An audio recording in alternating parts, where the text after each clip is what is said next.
Good morning बच्चों। सिद्धार्थ शिक्षा सदन सीनियर सेकेंडरी स्कूल सरित रोड में आपका हार्दिक अभिनंदन स्वयं स्वागत।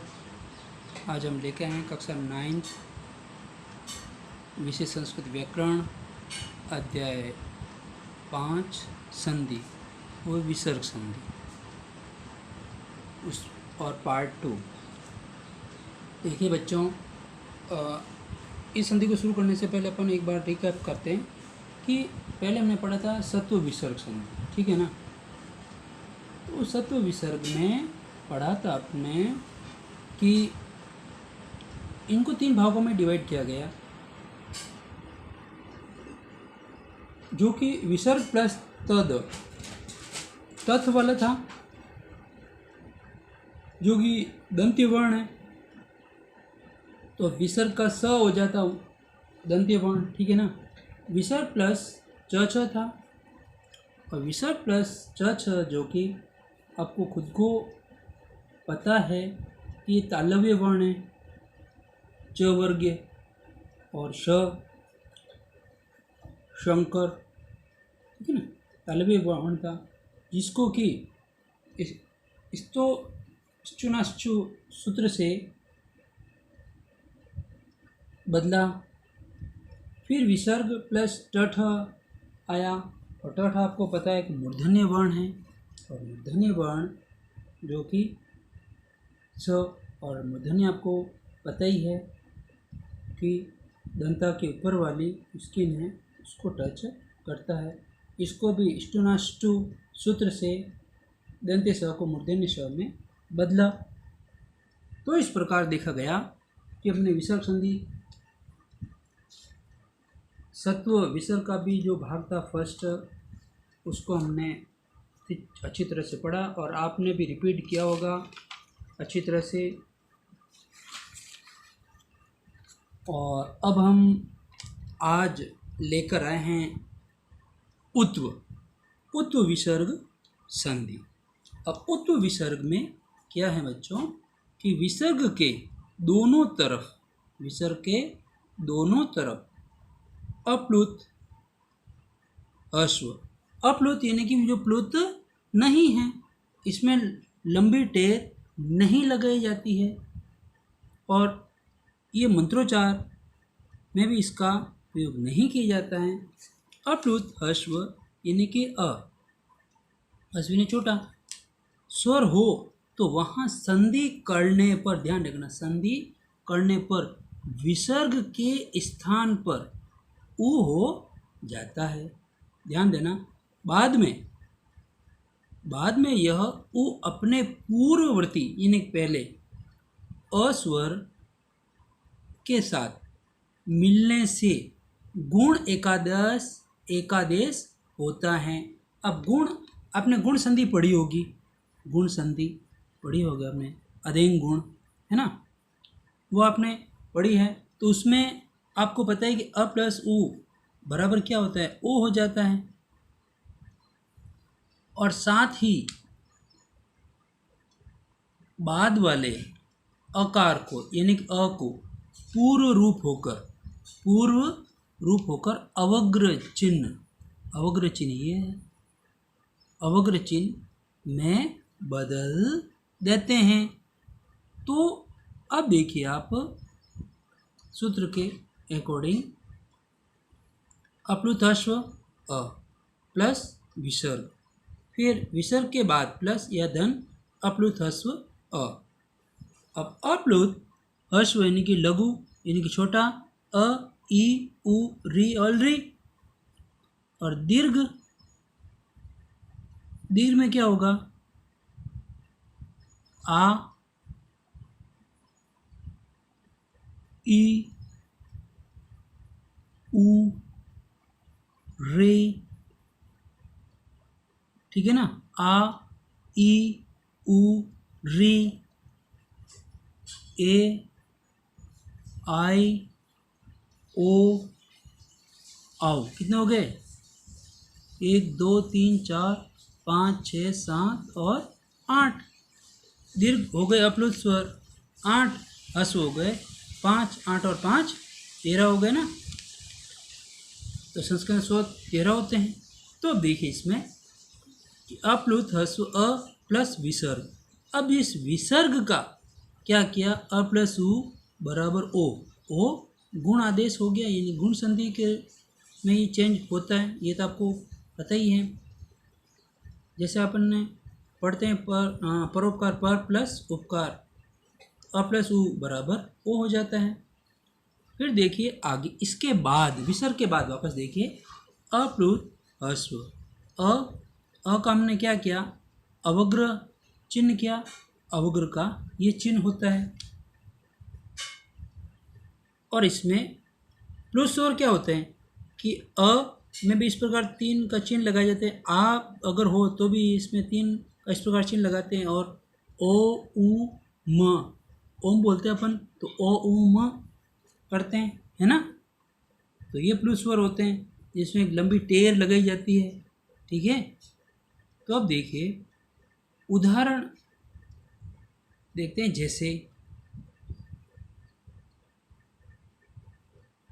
जैसे मनः धन अभिराम। अब इसको एक समझने के लिए मनः धन अभिराम, तो ये अ विसर्ग प्लस अभिराम, तो इसको मनः उ अभिराम किया। तो देखो न में अ है, उसके बाद उ, उसके बाद क्या किया अपन ने, ओ किया। अपन ने देखा था ना कि यहाँ पे विसर्ग के बाद, ठीक है ना, अ है, फिर अ प्लस उ बराबर क्या हो गया, ओ हो गया। पहला जो विसर्ग है फर्स्ट स्टेप, ये इसका अपन ने किया। फिर इसके बाद वापस प्लस के बाद अप्लुत स्वर अ अभिराम आया। तो ये देखो समझने के लिए है ना, मनोभिरामम मनो अभिरामम।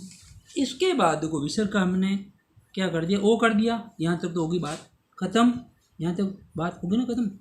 अब जो ये अ आया है, अभिराम है ना, तो अ का क्या कर दिया अपन ने, अवग्र। ये देखो यहाँ पे ये हो गया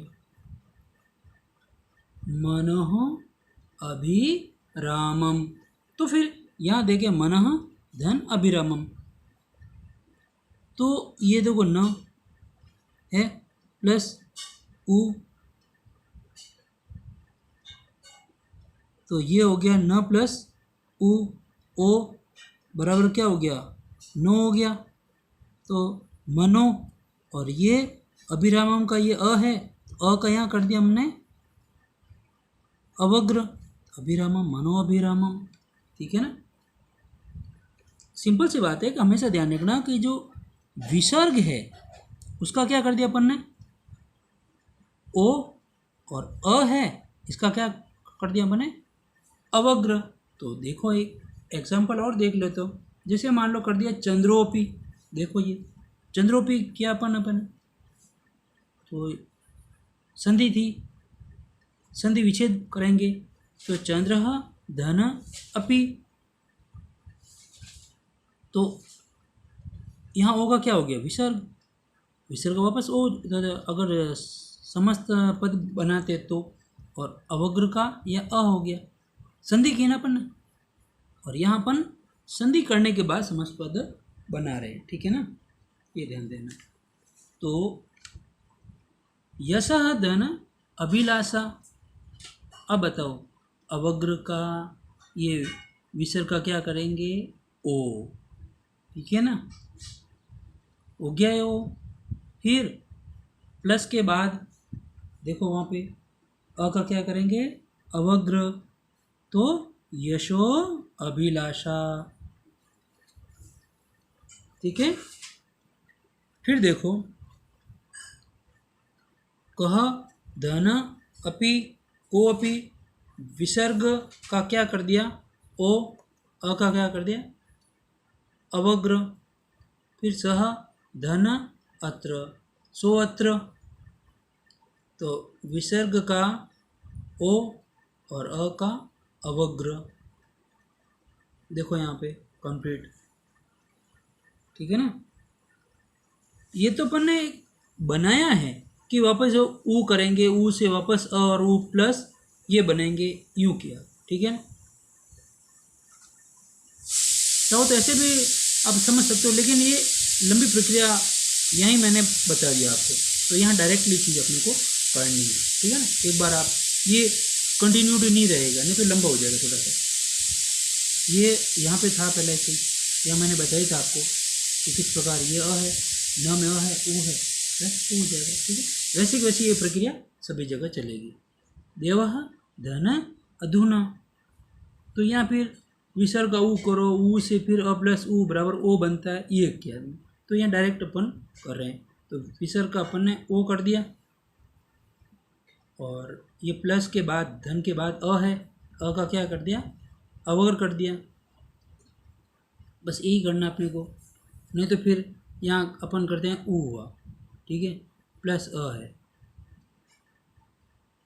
ये अ, ठीक है, इनको भी अलग किया, तो इसका अ किया, फिर अ प्लस ऊ बना, फिर ओ बना, फिर प्लस के बाद अ है, तो इसका अवग्र किया, ये है देवो ध्यानम, ठीक है ना। तो विसर्ग का ओ और अ का अवग्र, ठीक है ना बच्चों, ध्यान दें, अच्छी तरह से वापस समझना, वीडियो को सुनना है अपने को। फिर इसी का उत्व का हंसी च एक सूत्र है, इसी का एक सेकंड भाग है, क्योंकि इस प्रकार के भी कभी कभी आ जाते हैं जिसमें कि ये अ आगे नहीं हो, तो फिर आप क्या करोगे, समस्या बढ़ जाएगी ना, इसलिए इसको भी करना जरूरी है, समझना जरूरी है हंसी च को, ठीक है ना। अब देखिए इसमें अप्लुत हस्व अ से परे, यानी कि उस तरफ विसर्ग तथा उससे परे हस्वर्ण। अब हस्वर्ण के बारे में आगे देखते हैं। हस्वर्ण होने पर विसर्ग ऊ में बदल जाता है, ध्यान देना, हस्वर्ण होने पर विसर्ग ऊ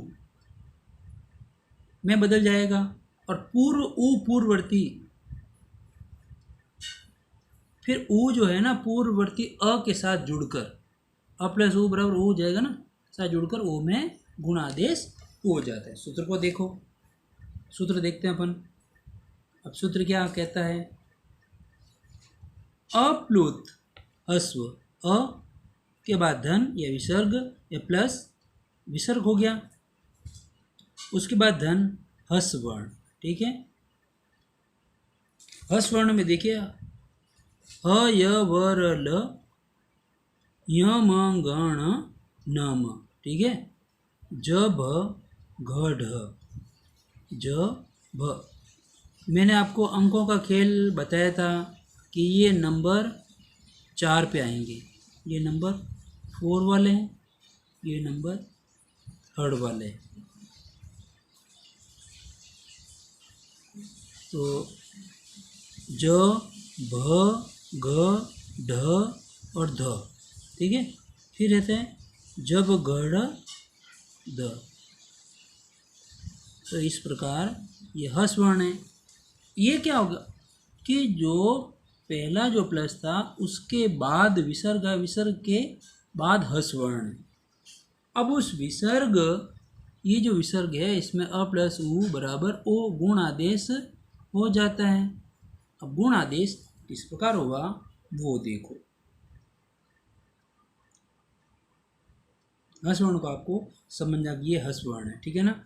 अब जैसे अपन ने क्या सेवह धन वंद्य,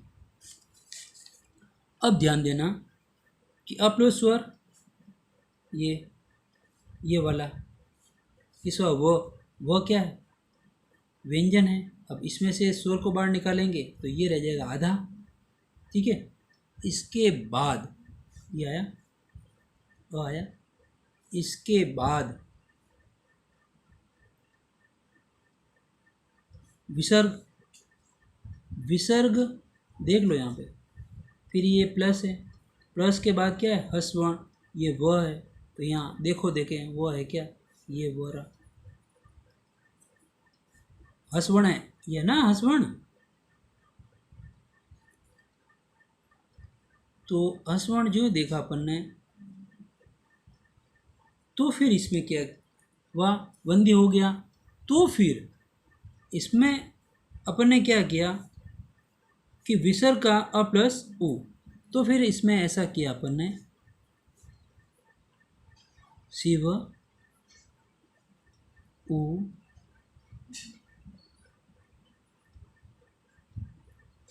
ये वंध्य हो गया। अब इसको अपन ने समझा है, व में अ है प्लस ओ शिव हो गया, फिर वंध्य हो गया। बस यही तो किया अपन ने। फिर ये क्या बन गया, शिवो वंध्य बन गया। यस धन दा इक्वली होगा ये, यस उ फिर दा, ये हुआ। फिर इसका भी अपन ने यही क्या, सम जो है वो हो गया, यशोदा बन गया। ये सभी जगह जो विसर्ग है ना, ये विसर्ग का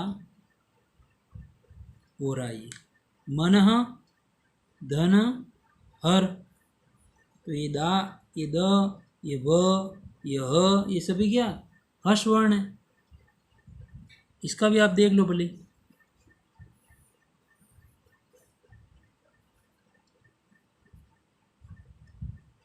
मन उ हर, ये हो गया ना, हस वह है, और के बाद विसर्ग ही है, तो विसर्ग अपन ने क्या कर दिया, और प्लस ओ बराबर ओ, ठीक है। तो मनोहर हो गया। राम लिखती अ, फिर विसर्ग, फिर उसके बाद हसवर्ण, ये देखो हसवर्ण सभी जगह। तो इस प्रकार राम धन लिखती, रामो लिखती, तो राम, फिर विसर्ग का एक तो म में जो अ है, फिर विसर्ग का क्या है, ऊ कर दिया, अ प्लस ऊ इक्वल ओ हो गया। फिर देखा कि हस वर्ण है ल, तो इसमें ये रामो हो गया और लिखती हो गया, रामो लिखती।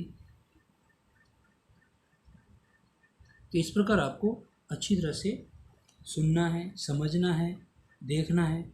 और इसके जो उदाहरण है, फर्स्ट वाला जो भाग था इसमें सोअपि विचित्रो अयम है, और फिर इसका जो सेकंड भाग है, ये सेकंड भाग में मनोयोग है, यशोधरा है, तेजोमय है, ये भी कुछ इसके उदाहरण हैं।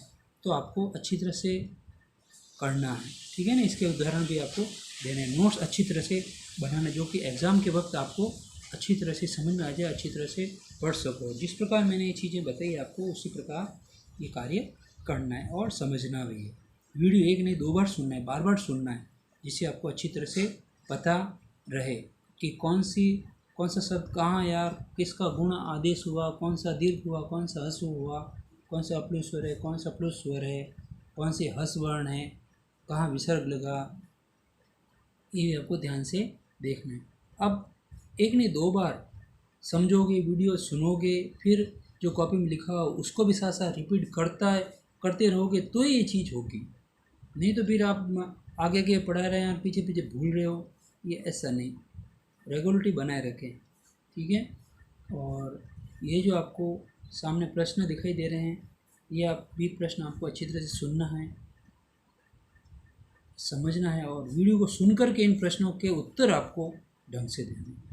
काफ़ी बच्चे बहुत अच्छा कर रहे हैं, बहुत अच्छा लिख रहे हैं और बहुत अच्छी तरह से कार्य कर रहे हैं, और अपेक्षा करते हैं कि आपने अच्छी तरह से नोट्स भी बनाए होंगे, अच्छी तरह से कार्य भी कर रहे होंगे। और जो भी नया टॉपिक जब भी स्टार्ट हो रहा है, तो आप एक नए पेज से ही उस टॉपिक को शुरू करें, और कार्य करने के बाद लाइन ज़रूर खेल ली। ये नहीं कि एक साथ सारा कार्य कर दिया, नहीं, ये भी नहीं होना चाहिए। आप तो बड़े बच्चे हैं, आपको थोड़ा सा लिखित कार्य में भी थोड़ा सा ढंग से ध्यान देना चाहिए और ढंग से कार्य करना चाहिए। और ये भी है कि आपके जो मित्र वगैरह हैं वो भी अगर इस प्रकार को आपके आंखों के सामने कार्य करते, आप भी उनको कह भी तो सकते हो ना। ये नहीं कि आपका मित्र है और आप उसका बुरा चाह रहे हो, नहीं, ये भी नहीं होना चाहिए। तो आप ढंग से एक दूसरे की हेल्प भी करते रहें और ढंग से कार्य भी करें। वीडियो को सुन करके इन प्रश्नों के उत्तर देने, की का वेट नहीं करना। की तो आपको मिलान करने के लिए कि कहाँ आपने रॉन्ग किया। ये नहीं कि आप आंसर किया है कि फिर आप फटाफट करके आप वापस डाल दोगे कॉपी, ऐसा नहीं होना चाहिए। ठीक है, आपसे एक हार्दिक अपेक्षा के साथ थैंक यू, धन्यवाद।